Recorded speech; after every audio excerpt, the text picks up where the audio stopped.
Humphrey Partridge stood by the open door of the second bedroom. There was a smile on his lips as he looked at the empty bed. "It's all right, Mother. Just the post," Humphrey Partridge called from the bottom of the stairs as he opened the door to the village postman. "There's a package for you, Mr. Partridge," said Reg Carter, putting his hand on the door. "From a garden centre, it says on it. Roses, I think." "Yes," said Partridge, trying to close the door. "It's the right time of year for planting roses, is it? November?" "Yes. How's your mother?" Reg went on. He was in no hurry to leave. "Not so bad."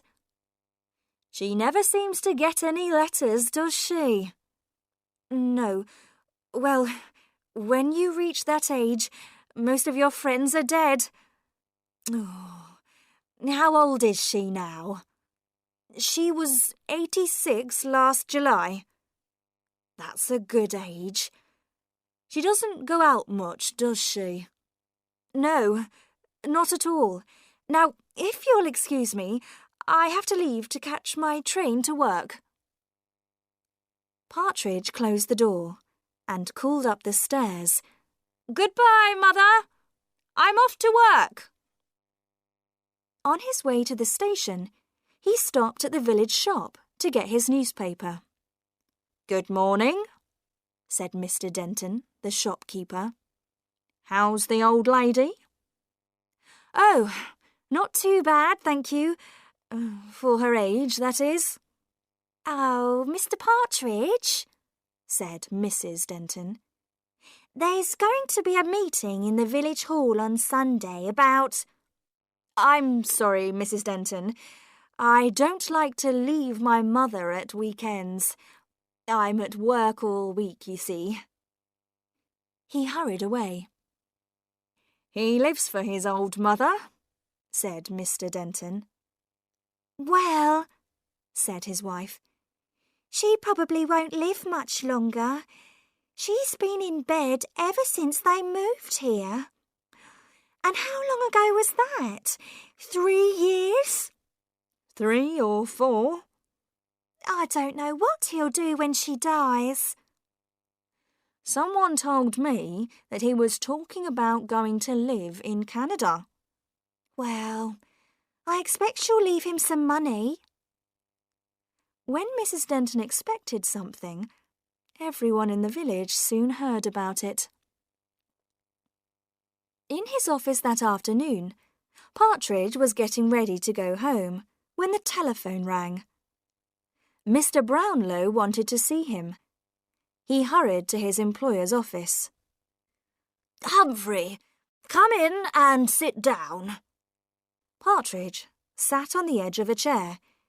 He was going to miss his train. Mr. Brownlow said, "You know I intended to go to Antwerp next week for the meeting." "Yes." "Well, I've just heard that I must go to Rome tomorrow. Parsons is ill, and I'm taking his place. So I'd like you to go to Antwerp on Monday." "Me? But what about Mr. Potter? He has a more responsible position in the company." "He's too busy. It will be good experience for you. So I'll ask my secretary to change the tickets." "No, Mr. Brownlow. You see, it's rather difficult." "What's the problem?" "It's my mother. She's very old, and I look after her." "Oh, it's only for 3 days, Humphrey, and this is important." "I'm sorry. It's not possible. My mother—" There was a pause. Mr. Brownlow was looking annoyed. "Oh, all right then. You can go now, or you'll be late for your train." Partridge looked at his watch. "I think I can just catch it if I hurry." "Oh, That's great. His employer gave a cold smile. Mother, I'm home. It's exactly 6:35. I had to run for the train, but I caught it. Humphrey Partridge hurried up the stairs, went past his own bedroom, and stood by the open door of the second bedroom. There was a smile on his lips as he looked at the empty bed. It was Monday morning, and Partridge was making his breakfast. He turned on his cooker and prepared to boil an egg. It was an old cooker, but it still worked well. He looked out of the kitchen window with satisfaction. During the weekend, he had dug the garden and planted all the roses. The doorbell rang. It was Reg Carter, the postman, with a big package in his hand. Sorry, I couldn't get this through the letterbox. Partridge could see that it contained more information about Canada. He would enjoy reading that on the train. Oh, and there's this letter too, but nothing for the old lady. Is she all right today? Fine, thank you.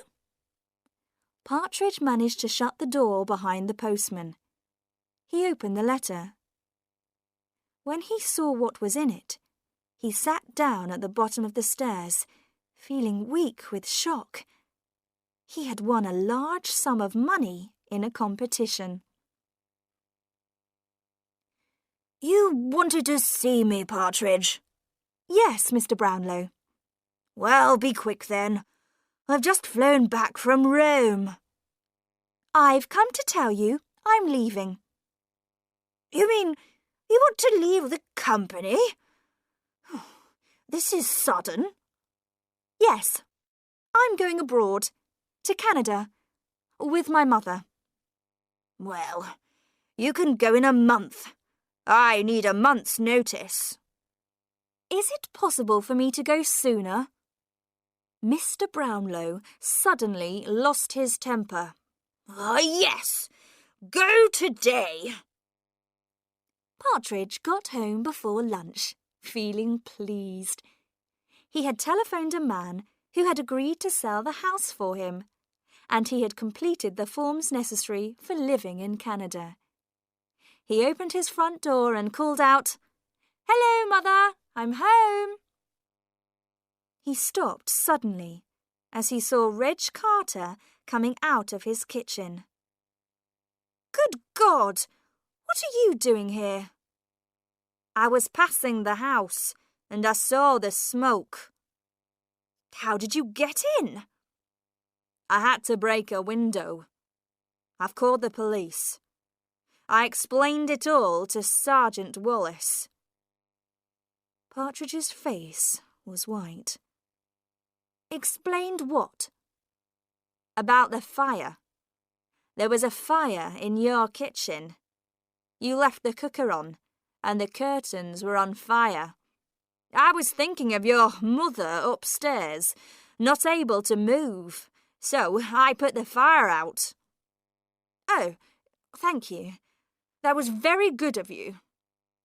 Then I wanted to see if she was all right. I went upstairs. All the doors were closed. I opened one, your room, I think. Then I opened another. There was a bed there, but there was no one in it. No. There was no one anywhere. The house was empty. Yes. The postman stood there, looking at him. I thought that was rather strange, Mr. Partridge. You told us your mother lived here. She does. She did. She died. Died? When? You said this morning when I asked. She died 2 days ago. His face was red now. I'm sorry. I can't think straight. It's the shock, you know. I see. Reg Carter said quietly. Well, I must go now. It was about a week after the fire. Of course, Reg Carter had talked to Mr. and Mrs. Denton, and they had talked to almost everyone who came into the shop. Sergeant Wallace, the village policeman, had heard a lot of strange stories about Humphrey Partridge, so now he had decided to go and talk to him himself. Partridge opened the door slowly, and the sergeant went straight into the sitting room. It was full of boxes. You're packing your books, I see, Mr. Partridge. When are you going to Canada? In about a month. And you're going to buy a house there, I hear. Yes. You're going alone. Your mother's not with you now. No, she died. Yes, that's what I want to discuss. As you know, this is a small place, and most people take an interest in other people's business. I've been hearing some strange things about you. People are saying you killed your mother to get her money. That's stupid. It's not true. Perhaps. Let me ask you a few questions. First, when did your mother die? 10 days ago. The 11th. Are you sure? The 11th was the day you had the fire. Sorry. 2 days before that. It was such a shock. Of course. And so the funeral was on the 10th? Sometime about then, yes. It's strange that none of the local funeral directors know anything about it. I use someone from town. I see. And was it a doctor from town who signed the document saying that she was dead? Yes. Do you perhaps have a copy of the document? Partridge looked unhappy. You know, I don't. I'm afraid, the sergeant said, that suggests there may be something unusual about your mother's death. Now, if a crime has taken place... No crime has taken place, Partridge cried. I haven't got a mother. I never saw my mother. She left me when I was 6 months old, and I grew up in a children's home. Then who was living upstairs? Nobody. I live alone. I always have lived alone. I hate people. People are always asking you questions. They want to come into your house, take you out for drinks. I can't stand it. I just want to be alone. Sergeant Wallace tried to stop him, but now Partridge couldn't stop. But people don't allow you to be alone. You have to have a reason. So, I invented my mother. I couldn't do things. I couldn't see people because I had to get back to my mother. I even began to believe in her and talk to her. She never asked questions. She just loved me and was kind and beautiful. Now you've all killed her. Sergeant Wallace took a moment to organise this new information. So, you're telling me there never was any mother. You didn't kill her because she wasn't here. And how do you explain that you suddenly have enough money to go to Canada and buy property? I won a competition. I got the letter on the morning of the fire. That's why I forgot to turn the cooker off. I was so excited. I see. Sergeant Wallace got up and moved across to the window. You've been digging the garden, I notice. Yes, I put those roses in. You plant roses when you're going away? A few days later, there was exciting news in the village. Partridge had been put in prison, and the police had dug up his garden and taken up part of the floor in his house, but they hadn't found a body. Then the news came that he had been freed. It seemed that his strange story to Sergeant Wallace was true. There had been no one else living in the house. He had won a large amount of money. And Partridge's mother was living in Liverpool and had been in trouble with the police on several occasions. Partridge came back to his house and continued preparing for his move to Canada. 2 days before he was going to leave, in the early evening, someone rang his doorbell. It was December, dark and cold.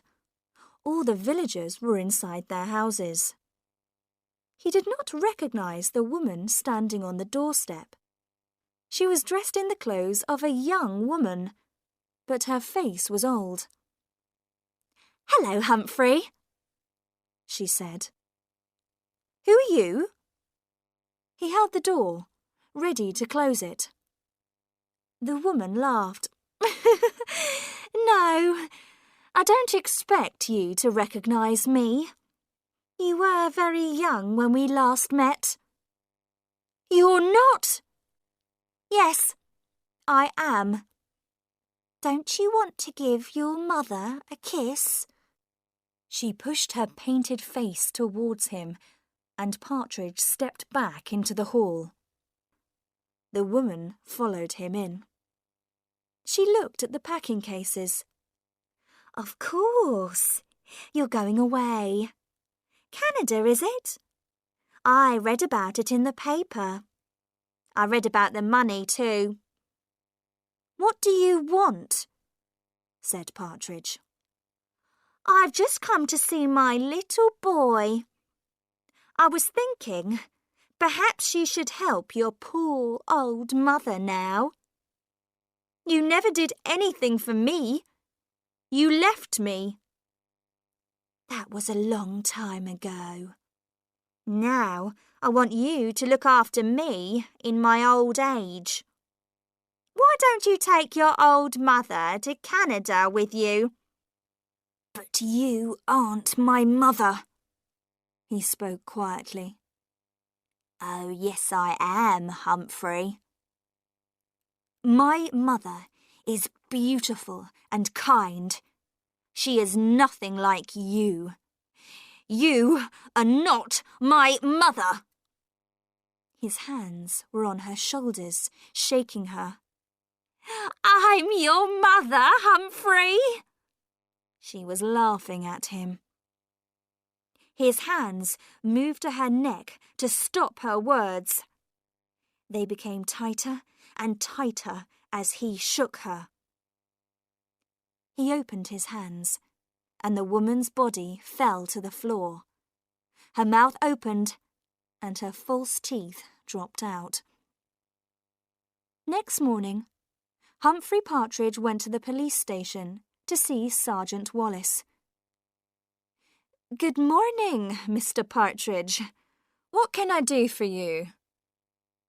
"Sergeant, about my mother. I just wanted to tell you that I did kill her." "Oh, yes. And then you buried her in the garden?" "Yes, I did. Fine. I'm telling you, I murdered someone, Partridge said. Listen, Mr. Partridge, said the sergeant. I'm very sorry about what happened, and you can have a little joke if you like, but now I have other things to do, so... You mean I can just go? Do, please. To Canada? Anywhere you like. All right then, I'll go. He left the police station. Outside, Humphrey Partridge took a deep breath of air and smiled. Right, Mother. We're going to Canada, he said.